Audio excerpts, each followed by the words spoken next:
Die Kämpfe gehen weiter, hier beim Review zu Dragon Ball Super mit dem super ultimativen Fight. Ja, und zwar war heute wirklich mal etwas sehr Interessantes. Ich meine, die Folge selbst von Nummer 16, die war eher ein bisschen philomäßig, man kennt sie ja. Aber man muss auch so sagen, es hatte doch ein, zwei Aspekte drin, die ein bisschen nachdenklich machen. Und zwar, wow, erstmal der Anfang von wegen, ja, ouch. Ja, nee, nicht ouch, sondern Anfang bezüglich den Kaio. Also natürlich den Kaioshins, oder sind dann eben noch auf ihrem Heimatplaneten und so weiter. Und merken plötzlich, dass zwei Planeten verschwunden sind. Aber das nicht Beerus war. Hat irgendwie eine Anspielung auf Champa. Wer weiß, könnte ja alles sein, obwohl es irgendwie zuerst nicht so wirklich denken. Dann aber, nächste Situation. Oder schwach die Guten hier, war. Die nächste Situation, zurück bei Son Goku, der natürlich noch am Arbeiten ist, der fleißige Farmer. Kriegt Besuch von Krillin, der, hier muss man sagen, das könnte eine Anspielung sein auf, ich überlege gerade, auf Dragon Ball Z, und zwar damals noch die Cell-Saga. Die getroffen war. Ja, genau, die Cell-Saga, und zwar war es ja dort so, dass, also, sprich, Cell-Saga natürlich da vor dem Kampf gegen Cell, die Techniken drauf haben, hey. Wo ja Son Goku und Son Gohan bereits trainiert haben, bereits Super Saiyajins wurden, zwar permanent eigentlich, kann man so sagen, und da ist der Krillin dazugekommen, so ein bisschen Urlaub gemacht, ein bisschen gefischt.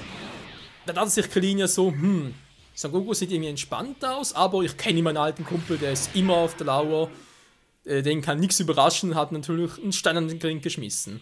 Ja, doof nur für ihn, dass Son Goku da wirklich entspannt war und der Stein ihn trotzdem getroffen hat und das halt wehtat. Und zwar geht es darum, in dieser Szene, was so als Krillin dann natürlich wieder ein bisschen, ja, Flashbacks gab, von wegen so früher, ja, früher und so, die guten alten Zeiten, wo Krillin noch böse war, oder einfach gemein halt zu Son Gohan, von wegen, ja, da war es alles besser, ach, wie soll es bloß weitergehen, und, ja, übrigens, wie stark bist du eigentlich? Son Goku sich so, hä? Und Krillin dann direkt so, ja, ich will, dass du mich schlägst, und zwar will ich sehen, wie stark du jetzt wirklich geworden bist. Und hier weiß man nicht genau, wie viel Power hat Son Goku wirklich eingesetzt. War es irgendwie 10%, war es vielleicht sogar 50% auf mal zum Gucken und so, aber auf alle Fälle war es interessant. Er natürlich volle Kanne oder Krillin eins reingezwirbelt. Also, nicht von ihm aus volle Kanne, aber halt voll in die Mitte, ins Face. Und jo, Krillin ist erstmal durch die halbe Welt geflogen. Natürlich alles umgeworfen, durch alle Felsen, alle Bäume, alle Häuser. Das war von dem her noch interessant, wie viel Power hinter seinem einzelnen Schlag steckt.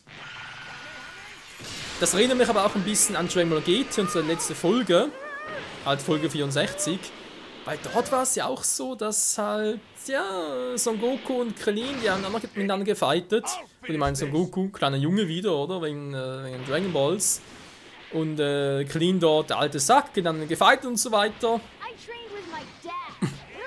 Und zum Schluss hat der, dort war es umgekehrt, hat der Krillin Son Goku eins reingezwirbelt. Da denke ich mir so, doch noch ein netter Bezug, wenn man so denkt, oder?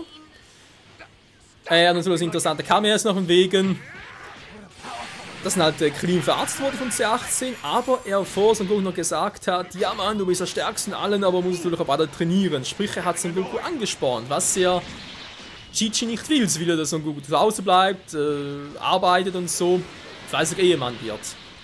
Son Goku dann so, okay, Krillin, du hast recht, ich trainiere wieder. Was hat er gemacht? Genau, er wurde wieder zum Super Saiyajin.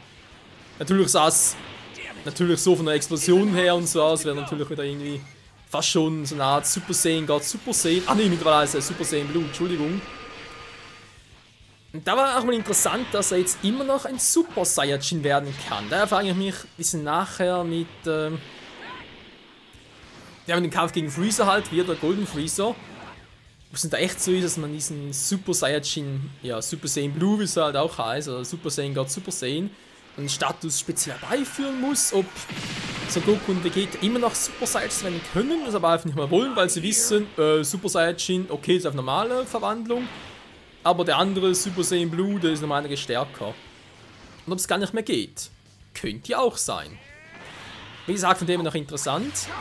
Und dann ging es zurück zu Bulma und Whis. Da war natürlich auch noch viel interessanter. Und zwar, ja, Whis wird auf der Erde, weil, kennt ihr, ist ja ein Leckermaul und will natürlich alles mögliche versuchen hier auf Erden, ist ja klar, oder? Und Bulma denkt so dabei mit dem Hintergedanken, okay, kann er ruhig machen, aber dann soll er uns das nächste Mal vor Beerus beschützen. Was interessant war hier, sie wusste scheinbar gar nicht, dass Whis stärker als Beerus war. Also auf so gedacht von wegen, ja gut, wenn es irgendwie möglich ist, bitte beschütze uns. Muss natürlich auch sagen, interessante Idee von Bulma. Muss eigentlich hin, hallo?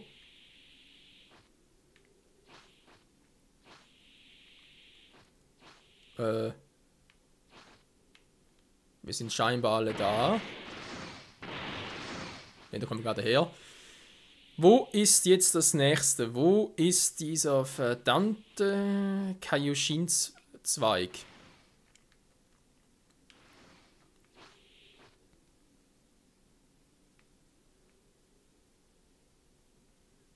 Verarschen, so weit oben. Ah! Das ist schon so weit oben, kann doch gar nicht sein. Ja, und neben da mit Whis und Bulma, oder, dachte man sich so, okay, gibt irgendwie Sinn. Und dann kam Vegeta dazu. Jetzt war hier noch das Interessante, dass Vegeta sich irgendwie dachte, so von wegen, okay, Whis, du bist ja schon so stark und so weiter, trainiere mich. Dann sagt Whis so, okay, mach ich kein Problem, aber nur wenn du nächster Gott der Zerstörung wirst. Dachte ich mir so, okay, also das ist wohl der Grund. Aber auch da, Alter, was machen die Leute? Boah. Aber auch da hatten sie irgendwie, also sprich Vegeta, hatte keinen Bock drauf. Und was sagt er, Whis? Da sagt er, nee, wir machen es anders. Und zwar, Bulma hat jetzt zwar schon einige Köstlichkeiten von der Erde gezeigt und so, kein Problem, aber ich zeige das Ultimative. Das Leckerste auf Erden. Ja, natürlich denkt man sich so als Zuschauer, WTF, Vegeta, du willst so etwas kennen? Was ist denn jetzt kaputt? Und da war es interessant, wollte sie natürlich von einem Mal zum anderen führen, von wegen, ja, das ist gut und so, das hast du noch nicht. Und du wisst die ganze Zeit, doch, doch, hatte ich schon. Dann der Beste im Schluss noch, da will Vegeta, Alter, genau auf mich los, jetzt geht's schon los. Will Vegeta für Whis kochen. Da dachte mir auch so, okay. Ich meine, klar, es kann natürlich sein, dass Vegeta da versteckte Fähigkeiten hat, kein Problem, aber dass er sowas. Vor allem, er kann seine Kräfte nicht wirklich zügeln, oder? Und das war natürlich auch etwas, wo man dann gesehen hat, er wollte Eier teilen, Eier trennen natürlich, sprich Eiweiß und Eigelb. Aber er hat jedes Ei kaputt gemacht, bevor es überhaupt an den Rand der Schüssel schlagen kann. Sprich, in den Händen hat das noch irgendwie zerdeppert. Da hat er mir auch so, ja super. Auf dem noch lustig zuzugucken. Und dann kam es wirklich dazu.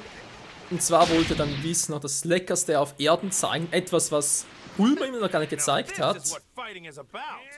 Und zwar, jetzt müsst ihr auch festhalten, das ist stinkgewöhnliche Nudelsuppe aus der Tüte.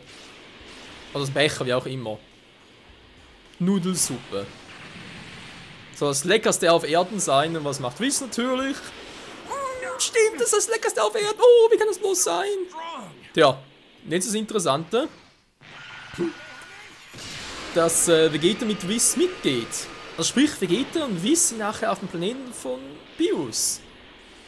So wie es eben auch im Film von Resurrection F war. Und natürlich hat Vegeta sogar die gleichen Klamotten an wie da. Also soweit passt echt alles. Was halt jetzt noch fehlt, ist halt Son Goku, wer seine Klamotten wechseln auf dem Planeten von Beerus geht. Und was mich auch noch interessiert hier ist, wie zum Henker will Whis es schaffen. Oh, ich muss von der Runde ist er schon sehen. Weltraum?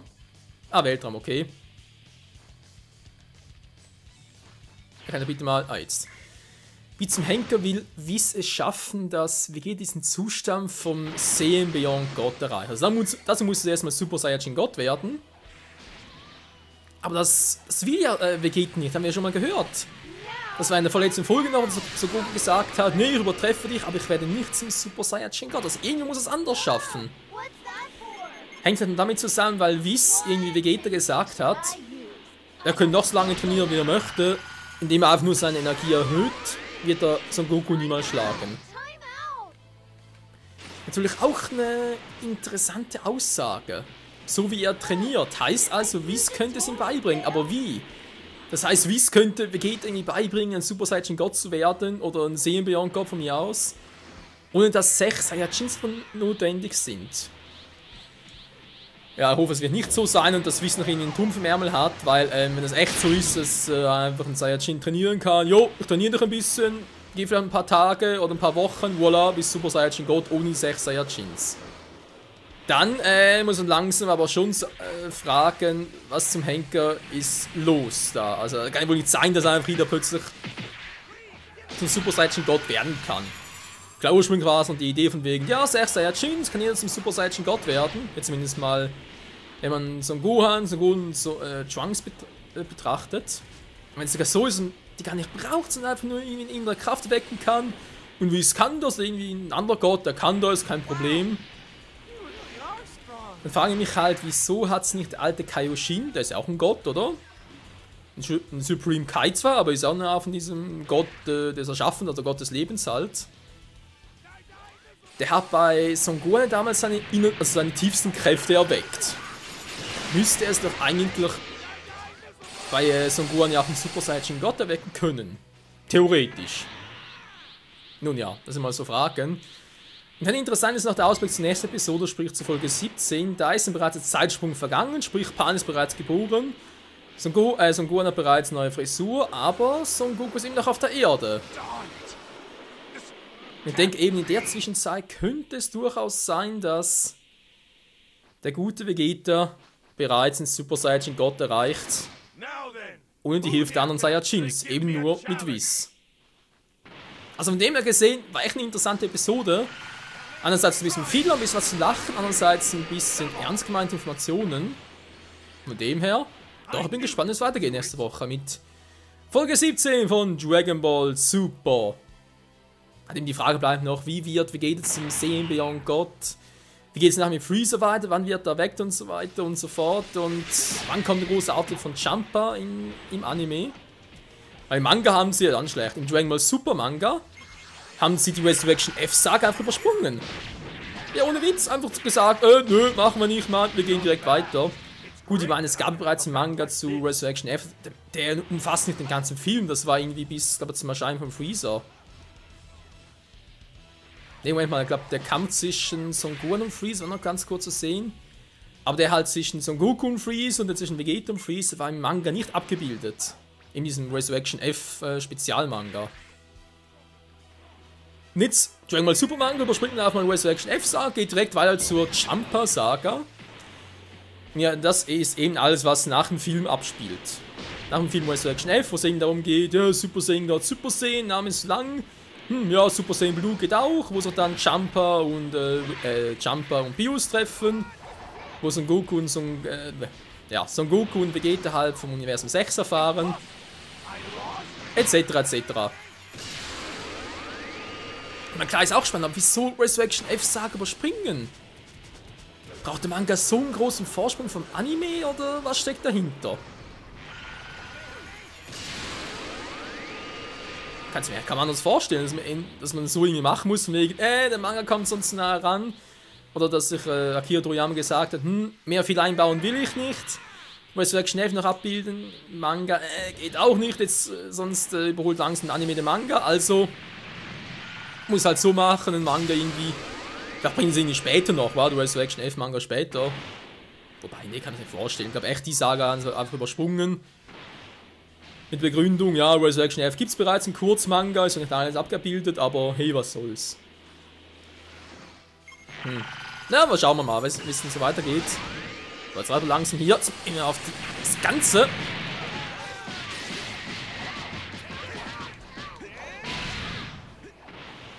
Ja, Gotenks, jetzt machen wir dich platt. Oh, oder er uns. Natürlich auch eine Option. Nö, wir machen ihn platt. Und perfekt zum Partende. Wie lange haben wir gerade den Part gemacht? Wie lange haben wir gequatscht? Schon mal 15 Minuten ungefähr. Jo, passt doch. Ja, kann man also gespannt sein. Sicher schon mal, dass Son Gohans und Videls Tochter wirklich Pan heißt. Oder das haben wir uns so bereits bestätigt im nächsten Folgentitel. eben, wie baut man jetzt hier Freezes Rückkehr ein? Dann hat er doch Jumper und alles mögliche und eben halt vor allem, wie geht das Transformation zum Saiyan Beyond God? Weil man hat ja nirgendwo eine Bestätigung, dass er den Super Saiyajin God gemeistert hat oder erreicht hat, sprich diesen rothaarigen Super Saiyajin, war. Vielleicht macht es echt anders, ohne diese Form zu nehmen, geht direkt zu Saiyan Beyond God und nachher halt Super Saiyan Blue. Ich meine, hier im Manga ist alles möglich. Hallo erwachsene Paaren. Jo, in diesem Sinne wieder mal danke fürs Zusehen und bis zum nächsten Mal beim Review zu Dragon Ball Super mit ein bisschen Dragon Ball Xenoverse. Ciao zusammen.